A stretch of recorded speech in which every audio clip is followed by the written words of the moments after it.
6 p.m. And time now for CHEA Use of Knowledge is Power broadcast with Dr. Marseille Wells-Strozier. Information on how to reach CHEA will follow today's broadcast. And now, here's your host. Hello and good evening, listeners. Welcome back to another wonderful series of CHEA Use of Knowledge is Power. We're going to make our round robin because we got a great topic tonight. And we're going to say hi, Paul.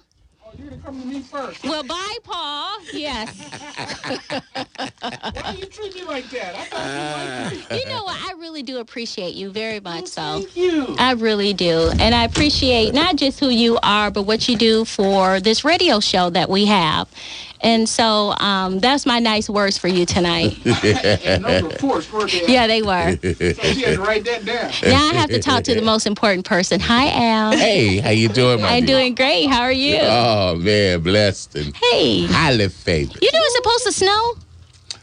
That's what I just Yeah. heard when I It's come up supposed in to here. snow. They talking about Saturday. Saturday it's supposed to snow, but then it's supposed to warm up and then melt, but it's only going to get up to like 50 degrees. Wow. Yeah. I got to check my weather, man. Yeah. Now, last night when I was looking at the weather, it did not say anything about snow. So this must have just come up last night then. I think it was last night. I've been watching the forecast and how everything is supposed to pan out because our not-for-profit is part of the Clean and Green initiative up under Land Bank. Okay. So we're gearing up, getting ready to start cutting lawns. Okay. So can't be cutting lawns when we're going to be having some snow. and it's been raining too. So Right. I don't think we had April showers to bring in Mayflowers. Flowers, right. Yeah, No. so I don't know. Yeah. Well, listeners, tonight we're going to be talking about time management. And if you're interested in participating in this in this conversation, please give us a call at 810-239-5733. Again, the number is 239-5733. But before I introduce our guest on tonight, on Saturday, I will be doing I'll be a guest speaker for organizations, one of the Water Coalition groups that is doing a information session at Local 659 on Van Slyke. Okay. I will be there at 3 o'clock. I guess my time is between 3 and 4 o'clock. That's why I can't come Saturday to your event. So I do encourage the audience, the listeners, to please come out to Local 659 on Van Slyke Road and participate in the Water Coalition. They're going to have several different speakers there talking about services and programs that are available to residents of the city of Flint as they go through the water crisis and handle the post-trauma that has happened since the water crisis. So please, hopefully we see you there on Saturday. Another event that's going to be coming up, but I want to introduce our speaker. So tonight we have Miss Delaney Person. She is a life strategist and empowerment speaker. She identified barriers that causes people to become stuck in life. She discovered that living a life of existing causes individuals to believe that their life circumstances cannot change. As a certified John Maxwell teacher, speaker, and coach, Delaney uses practical applications of John Maxwell proven leadership methods to mentor people to grow and maximize their potential. My reading is getting better. Hi. You made that sound really well. You know what? I will say, Al, I don't know how many times I've been on the radio now, but I'm getting a little bit more comfortable. Good. Yeah. You're not rubbing your legs anymore. You know what? I don't. You notice that? Yeah. I'm picking with my fingers now, but yeah, I'm getting a little bit more comfortable. I guess it's the wise saying, practice makes perfect. Yes. And you measure what perfect is. Perfect isn't what everybody else thinks is perfect. Right. So for me, I'm getting more comfortable in speaking on the radio, even though people can't see you. Isn't that something? They can't see me, but I still be kind of nervous. But I'm getting better at The this. fact that they hear you. Nervous too, so that's no big You get nervous too? all the time. Do you? Oh, you know what, Al? I forgot to tell you. My auntie loves hearing you in the quartet, and sometimes you sing at night. She loves that. So, okay, Delaney, let's get started. How are you doing? I'm doing good. Good. Well, I would like for you to talk about what's going to be taking place Saturday in Southfield or Detroit. Actually, Farmington Hills. Farmington I Hills, want to okay. say hello to your listening audience. Hope all is well and you had a good day on today. But it's a book workshop on Saturday, April the 27th and Sunday, April the 28th in Farmington Hills. And it's basically teaching you how to write a book that you have always wanted to write, along with how to publish the book and market it as well. You know, I heard a person tell me, well, everybody has a book. Everybody has a book. To me, everybody has a story. And that's a book. There you go. And you never know what you're writing may inspire or help another person out. So therefore, I encourage everyone to write a book, because you never know who's out there who's looking for a person that may be experiencing the same identical thing, but they need help. Yes. So I really encourage everyone to write a book. So if anyone is interested in participating in this workshop, how can they participate? Well, they can give me a call at 248-497-7135. I apologize. We don't have the link in front of me. Okay. All right. But, you know, we'll get it on our website. Yes. We'll get it on the website for it. And the person that's going to be presenting this workshop is? AJ Joyner. AJ Joyner. Anthony Joyner. Yes. From Atlanta. Atlanta, yes, Georgia. I apologize. He is the host. No different spelling. relation, but very talented individual. Very much so. Yes. And one thing that I can point out, I'm really excited because last year, really literally round about this time, him and I had the conversation of wanting him to come here to begin doing workshops to help people move forward. So I'm excited. It's like that vision has come to pass. Yes. Awesome. Yes. So, all righty. So let's talk about time management. Yes. And as we get into time management, let's define what is time management to our listeners. Time management is one of the best assets that you can have, and it's very important to recognize that the time that you have is for you. Okay. First and foremost, that it is for you. And once a person recognizes that this time is for you, it'll help you with the mindset and perspective to use that time to your advantage. And in order to really identify how you can use that time for your advantage, the first step to identify is like, what is my priority and what I need to do to get done to move forward. So for example, with me, as far as writing the book that God placed on my heart to write, there were so many different priorities that came against it. I had to deal with the priority of communicating with people, the priority of dealing with my life circumstances, and, systems that you come across on a daily basis. For some people, it could be your job or things that, for example, you want a loan from a bank. That's a system, and if they don't accept that loan, it will cause you to think that you don't have the time or the resources to get what you need to get done. So I said that to say, with the book, the time I had to recognize was for me, and the priority was to get that done and sacrifice some other things that were commitments for me. And so I had to sacrifice my relationships for a season. I had to sacrifice getting up earlier before my 4-year-old got up in the morning. I had to sacrifice some household chores, because I had to make that a priority. And you don't see how important time is until you identify what's a priority for you. You said something so important, which is sacrificing. Yes. And I've been thinking about that all week, and especially last week. And you hear a lot of people who say they want to do this and do that, but they're not willing to make the sacrifices in which it takes in order to get that outcome. So if you was to look at time management and making the sacrifices, one other thing that I've come to notice is the priorities. Some people don't find, I shouldn't say some people, that'd be the wrong thing to say, but picking and choosing what's most important in order for you to achieve that outcome.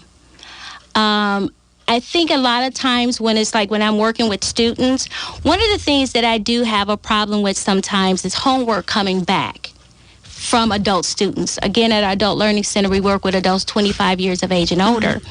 And sometimes the homework don't come back. And so I had this one student last week, and his homework didn't come back. And I asked him why. He said, well, he went out with some of his friends. Now, mind you, this is a 27-year-old that is a father of 3. And he's been sent to me to help him get his GED. And I said, well, what's more important to you, hanging out with your friends or getting your education? He said, well, getting my education. I said, well, it didn't seem as though, because you went out with your friends opposed to doing your homework. So is that something a person have to learn to do, or is that something that's taught when you're a child to pick and choose, or to be able to identify what's the most important thing in order to help you carry out your goals in life? Okay, you gave a perfect example, and so I would just challenge your listening audience. I'll just ask, where are you? Okay. And where do you want to be? And in between that, there is a gap. Mm-hmm. So, for example, you gave mentioned the gentleman who didn't turn the homework in. Mm-hmm. Well, their mindset of where they are at is to hang out with friends. Mm-hmm. That has been something that they're conditioned to doing. Mm-hmm. So when it comes to doing something new, no matter what age you are at, there is a level that you have to apply in your life, and that is growth. And so being a part of that personal growth industry now and before connecting to the personal growth industry, I had to learn that myself. And that's why it's important when someone began to achieve goals to identify where they are at and to see who can they connect to move them forward. Mm-hmm. I really right now have 3 coaches. Wow. Because what I do with speaking, so I submit videos to get my critique for speaking. Hey Al, she does that too. she have one on Facebook and Instagram every single morning. My prayer for you. Every single morning. It just be so beautiful. Go ahead. And so when I started that, I was a little bit shy about doing that, but I needed a coach to help me to see things that I needed to improve. I ended up getting a coach for the book. Oh wow. And so because what happens is that my mindset was connected to what I was my career for 18 years. What I had transitioned into doing, and on my own, where I'm not going into a 9-to-5, but began to really create from within. I really had to have a new mindset, and that is where growth just kicked in for me. So when you identify where you are at and where you need to be, the second part you need to ask yourself is, how do I see myself? Yeah. So when you look in the mirror in the morning, for example, if you have an idea, what idea that you've been wanting to do, but you kind of been hesitant or procrastinating about moving forward with it, you have to look at yourself and say, how do I view myself? Do I even believe that I can achieve it? And another thing, it goes back again for being around people who can motivate you, inspire you, and who can guide you. Because I do find that a lot of time if you're around negative people, you don't know the value within yourself because you're constantly being told negative things. If you haven't been around any other people who have accomplished anything, some people may feel as though where they're at right now is it. They can't accomplish anymore because they can't see it. So how do we encourage individuals? At the Adult Learning Center, I tell people all the time, I have a student now, and I tell him he's getting ready to take one part of his GED next month. And he said he's not ready. I said, you are ready. He said, no, I'm not ready. I'll tell you when I'm ready. I said, no, I'm telling you, you're ready. I have faith in you. And I think a lot of times in individual lives, they don't have a person who inspires them, and not just inspire them as far as television and stuff, someone who's directly in contact with them to tell them something every single day to uplift them. Because it doesn't matter what age you are, we have a lot of people who just don't have that motivation, that self-motivation, or that individual in their life who does believe in them and wants to encourage them. So if you don't have a person in your life like that, so let's go with, if it was me, because I have a big ego. So let's say if it was me and I didn't do much. I didn't graduate from high school, 50 years of age, and all my friends, we still smoke and drink and hang out on the corner. But there's something in me to say I can do better, but I really don't think I can. What can I do in order for me to change my mindset that actually I can be better than who I am?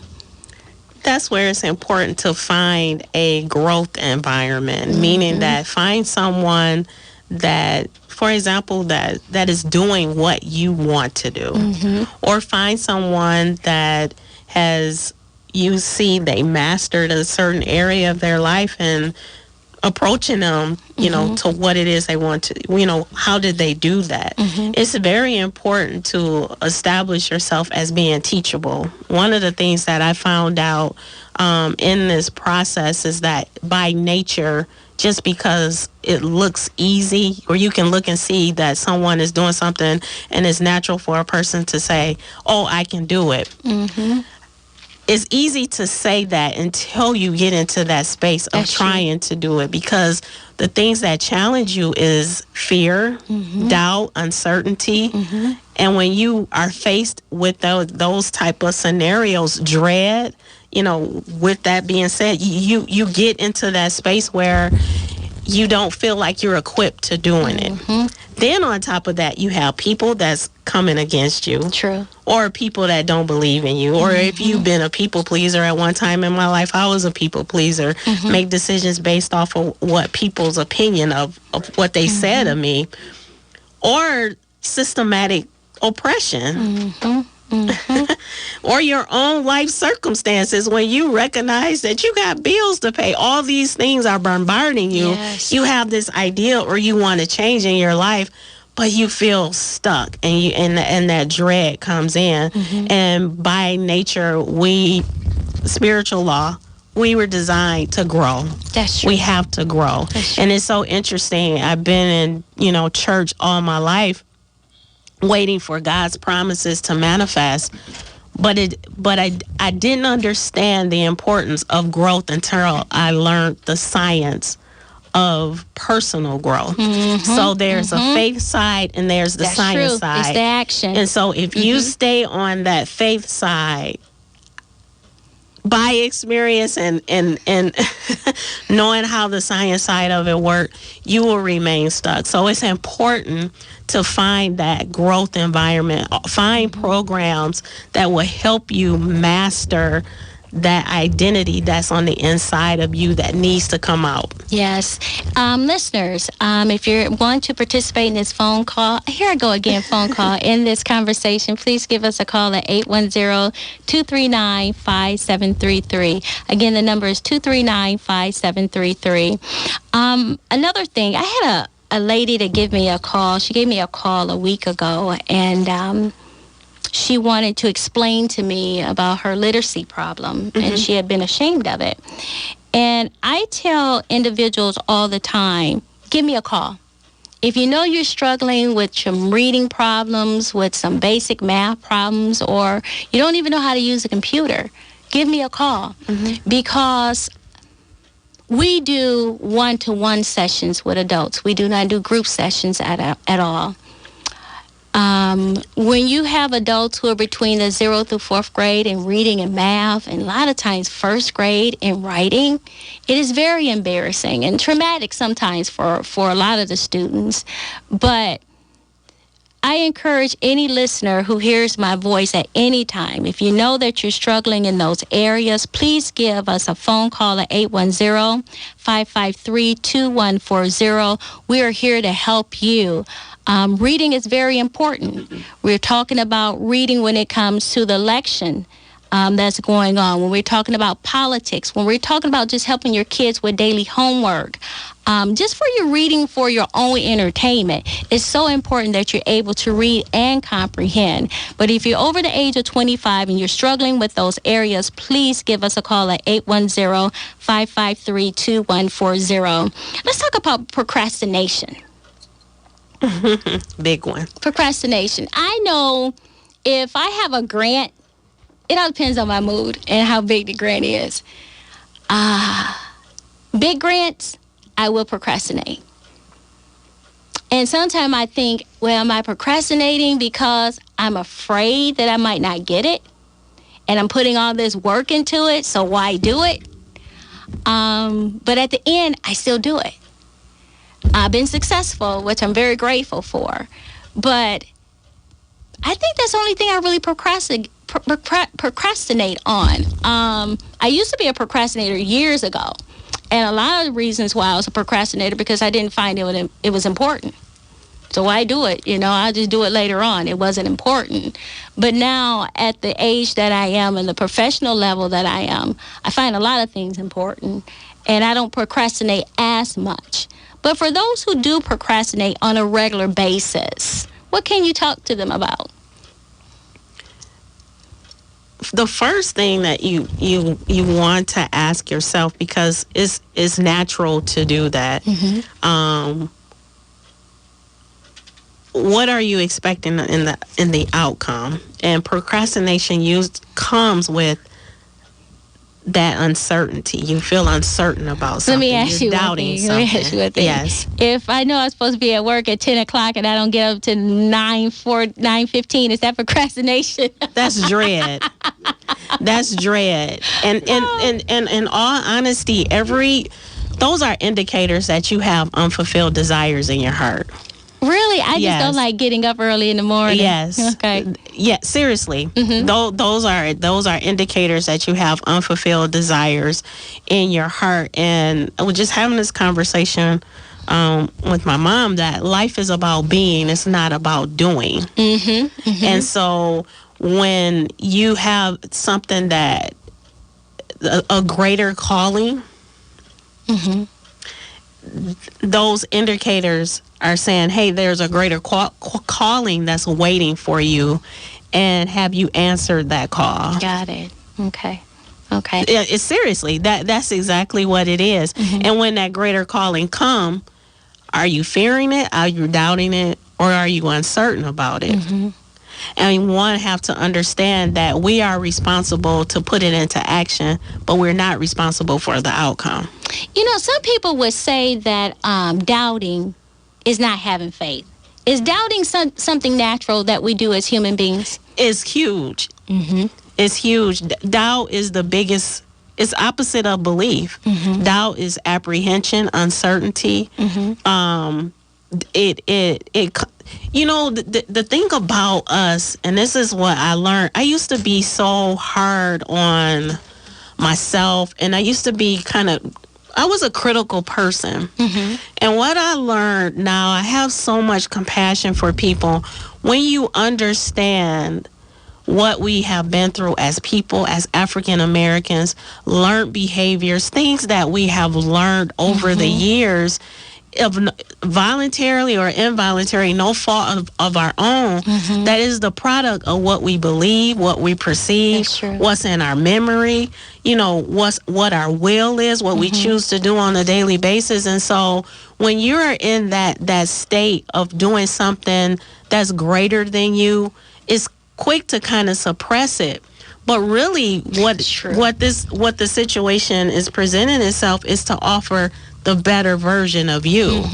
And so when you get into that space of, it's something greater you want to do, you number one have to ask yourself, can I see myself doing it? And what limitations are before me? But what do I believe? Because what you believe is what you can achieve and what you will act on. And just think for a moment, everything that we have acquired is literally by what we believe, by faith. That is true. That is true. That is true. I mean, I went to college by faith. I got accepted. You know, everything that you did was by faith. And so when you look at something that's greater than you, so for example, you've been called to be a philanthropist and you look at your bank account and it's not. Yeah. I mean, That's just true. real. Just, I mean, I'm not trying. That just came to mind, but you immediately say that's not for me, or you look at life or look at other people and compare yourselves, and you're not supposed to compare yourself with you're other not. people. No, Yes, you're not. yes, No, you're yes. not. So when you dealing with that procrastination, you have to ask yourself, is this something, number one, something you're supposed to be doing? And if it is something you're supposed to be doing, do you believe that you can achieve it? And knowing that by faith, you release it and let it just come. Yeah. The way, allow the outcome. I've learned in this space that I've been in is that I've always been the controller. Okay. The control. I want to control the outcome of everything. But when you are doing something by faith and you're doing something greater than you have to get out of the way and release it and allow it to flow in the direction that it needs to go in. Al, it goes back to like planting the seeds. Right. And then once you plant the seeds, and if it's not growing at the rate you want it to, Yes. you go back and dig it up. Yeah, take it and put it in. Oh, it's not working. And we do that. We do that. We do it all the time. Yeah. Al, what do you think? Okay. He said, okay. He ready. He ready. Well, you know, I was just sitting here, just listening. It's doubt. Okay, it goes back to the biblical reason. It would doubt is with what's his name? That's in the Bible. Not Lot. Huh? Lot. Not Lot. Oh. That was with Jesus. Oh, he doubted Jesus. Thomas. There you go. It comes back with that with me, okay? With doubting that, okay? That belief, okay? I say to myself, I do a lot of doubting too, okay? But see, I say doubting in my belief that I say, I doubt but I hope I say I hope for the best, but I doubt for like I say, doubting the bad, you know, doubting, but I hope for the best. You know what I'm saying? You know, something that I've learned, because I come to learn if you don't actually have a physical mentor, you can read books that inspires you and mentors you. And there's something that I've learned is that it took us so many years to learn the habits that we have acquired. It takes even longer to unlearn the behaviors that we have acquired. Okay. Something that you said, Delaney, I was reading an article, and I come to find out this to be truthful. And the lady said that nobody is focusing on the systemic trauma from slavery. No, I agree. Nobody is focusing on that, because this is why things are passed down to generation to generation to generation unknowingly, because it's not being targeted, it's not even being spoken about. Exactly. So, again, we get into these. Again, I can always relate it back to education when the parents didn't graduate. And then sometimes you have parents who didn't graduate. They don't encourage their kids to do any more than what they have done. Right. And it's almost like they say that welfare is generational. Cycle. Yes, it's a cycle. And so we have some generations that are breaking the cycle, but as a whole, a lot of the I shouldn't say the generation, us as a whole, we still have that mental chain on our brain that is holding us back. Something Prince has is a song, and it's on the label. It says artificial age, but he's saying artificial cage. And we do have this artificial cage around us that makes us believe we can't do A, B, and C, because somewhere we've been taught that we can't do A, B, and C. So we locked up. So we're locked up, but it's artificial. But yet we quote Bible scriptures, yet we go to church, but then your actions don't line up to the things that you're professing in the church. Exactly. So at our Adult Learning Center, we have to do a lot of unlearning of a lot of the behaviors that a lot of the students have been stuck in. You know, one of the things that they'll always say, well, I've never been able to do this and I've never been able to do that.